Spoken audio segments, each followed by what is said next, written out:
ulangan sejarah kaum Lut. Pompei secara tak sengaja ditemukan kembali pada tahun 1748.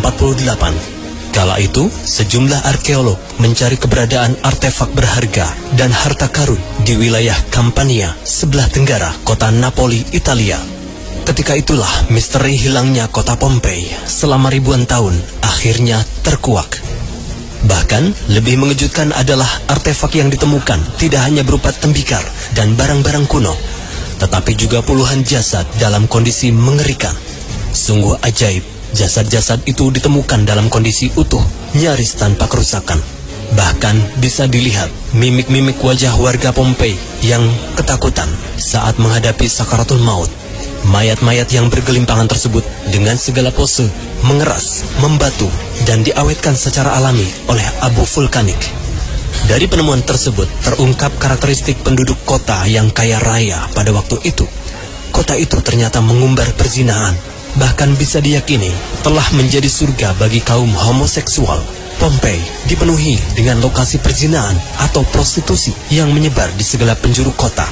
Bahkan saking banyaknya hingga susah membedakan tempat pelacuran umum dan kawasan rumah biasa. Diyakini penduduk sering menggelar pesta perzinahan di rumah-rumah, di jalan-jalan, bahkan hampir di setiap rumah menjadi tempat pelacuran. Banyak ditemukan mayat-mayat bergelimpangan yang sedang melakukan maksiat. Ada juga yang melakukannya dengan sejenis. Nauzubillah, summa nauzubillah. Penduduk Pompei pada saat itu dikatakan mengamalkan kepercayaan Mitra, yaitu keyakinan bahwa alat kelamin serta persetubuhan tidak seharusnya dilakukan secara sembunyi-sembunyi, tetapi harus dilakukan di tempat terbuka.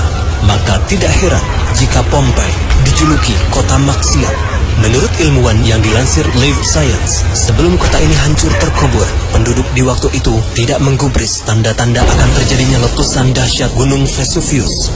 Mereka tidak ambil pusing dengan gempa kecil dan besar yang mengeringkan sumur-sumur dan sumber mata air sebelumnya. Maka Pompei akhirnya hancur dan lenyap bersama sekitar 20.000 jiwa penduduknya.